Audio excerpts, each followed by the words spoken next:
Vie de sainte Marguerite Marie par elle-même, suite. Mais dans l'extrême violence qu'il me faut faire en écrivant ceci, que j'avais toujours tenu caché avec tant de soin et de précaution pour l'avenir,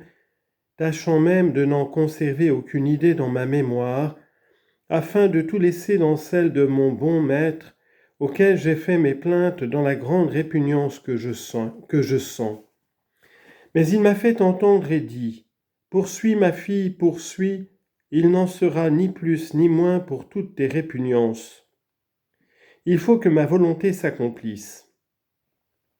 Mais, hélas, mon Dieu, comment me souvenir de ce qui s'est passé depuis plus d'environ 25 ans? Ne sais-tu pas que je suis la mémoire éternelle de mon Père céleste, qui ne s'oublie jamais de rien, et dans laquelle le passé et le futur sont comme le présent? Écris donc sans crainte tout, suivant que je te dicterai, te promettant d'y répandre l'onction de ma grâce, afin que j'en sois glorifié.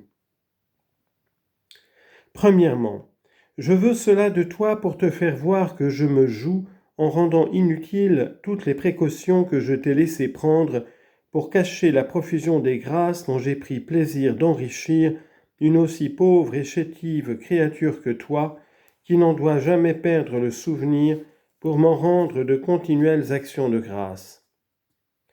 En second lieu,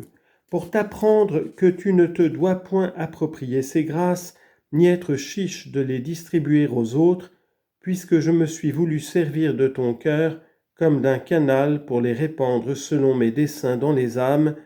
dont plusieurs seront retirés par ce moyen de l'abîme de perdition, comme je te le ferai voir dans la suite.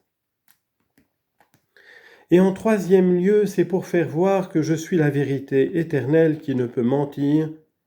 je suis fidèle en mes promesses, et que les grâces que je t'ai faites peuvent souffrir toutes sortes d'examens et d'épreuves. Après ces paroles, je me sentis tellement fortifié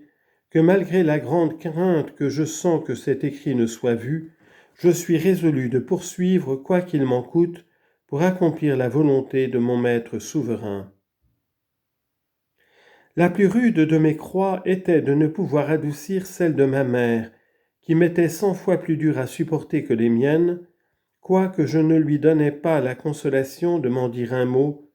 crainte que nous n'offensassions Dieu en prenant plaisir à parler de nos peines.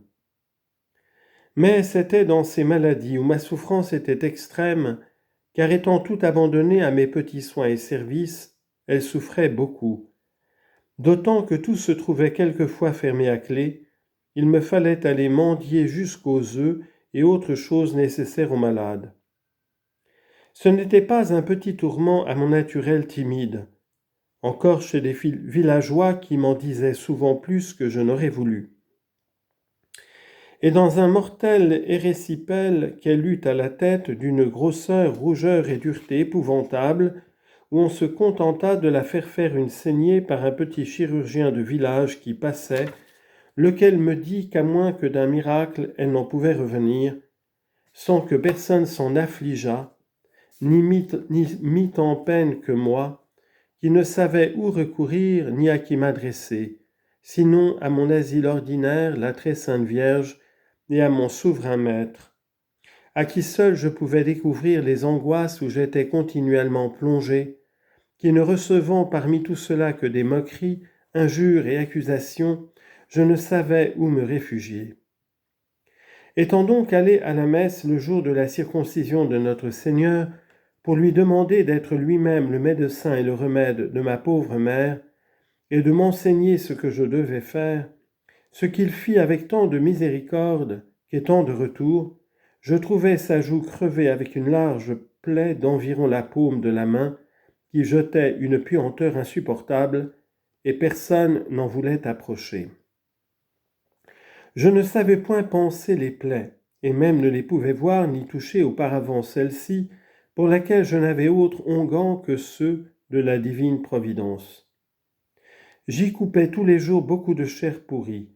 mais je me sentais tant de courage et de confiance en la bonté de mon souverain, qui semblait être toujours présent, qu'enfin elle fut guérie dans peu de jours contre toute apparence humaine. Et pendant tous les temps de ces maladies, je ne me couchais ni ne dormais presque point, et ne prenais presque point de nourriture, passant souvent des jours sans manger. Mais mon divin Maître me consolait, et substantait d'une parfaite conformité à sa très sainte volonté, ne me prenant qu'à lui de tout ce qui m'arrivait, lui disant « Ô mon souverain Maître, si vous ne le vouliez, cela n'arriverait pas. Mais je rends grâce à quoi vous le permettez pour me rendre conforme à vous. » Parmi tout cela, je me sentais si fortement attiré à l'oraison que cela me faisait beaucoup souffrir de ne savoir ni pouvoir apprendre comme il la fallait faire, n'ayant aucune conversation des personnes spirituelles. Et je n'en savais autre chose que ce mot d'oraison qui ravissait mon cœur.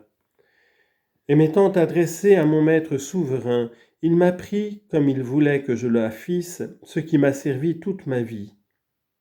Il me faisait prosterner humblement devant lui, pour lui demander pardon de tout en quoi je l'avais offensé, et puis, après l'avoir adoré, je lui offrais mon oraison, sans savoir comme il m'y fallait prendre. Ensuite, il se présentait lui-même à moi, dans le mystère où il voulait que je le considérasse, et il appliquait si fort mon esprit en tenant mon âme et toutes mes puissances englouties en lui-même, que je ne sentais point de distraction.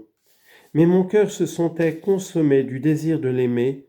et cela me donnait un désir insatiable de la Sainte Communion et de souffrir.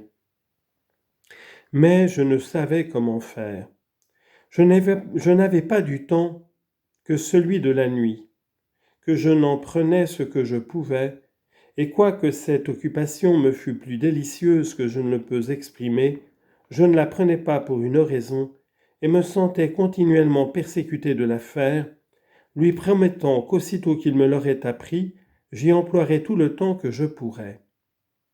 Néanmoins, sa bonté me tenait si fort dans l'occupation que je viens de dire, qu'elle me dégoûta des prières vocales, lesquelles je ne pouvais faire devant le Saint-Sacrement, où je me sentais tellement tout appliqué que jamais je ne m'y ennuyais. Et j'y aurais passé des jours et des nuits entières sans boire ni manger, et sans savoir ce que je faisais, sinon de me consommer en sa présence comme un cierge ardent, pour lui rendre amour pour amour. Et je ne pouvais demeurer au bas de l'église, et quelque confusion que j'en sentisse en moi-même,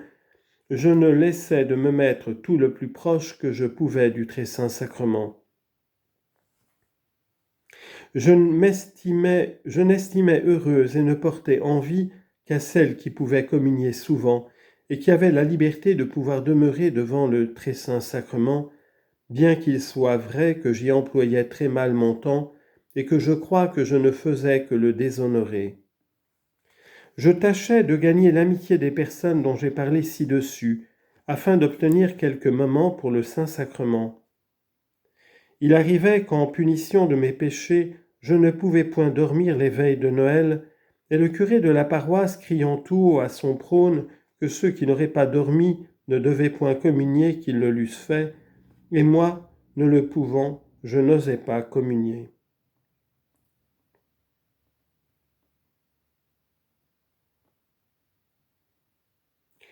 Ainsi ce jour de réjouissance m'en est éteint de larmes, lesquelles me servaient de nourriture et de tout plaisir. Mais aussi avais-je commis de grands crimes, car une fois dans un temps de carnaval, étant avec d'autres filles, je me déguisais par vaine complaisance,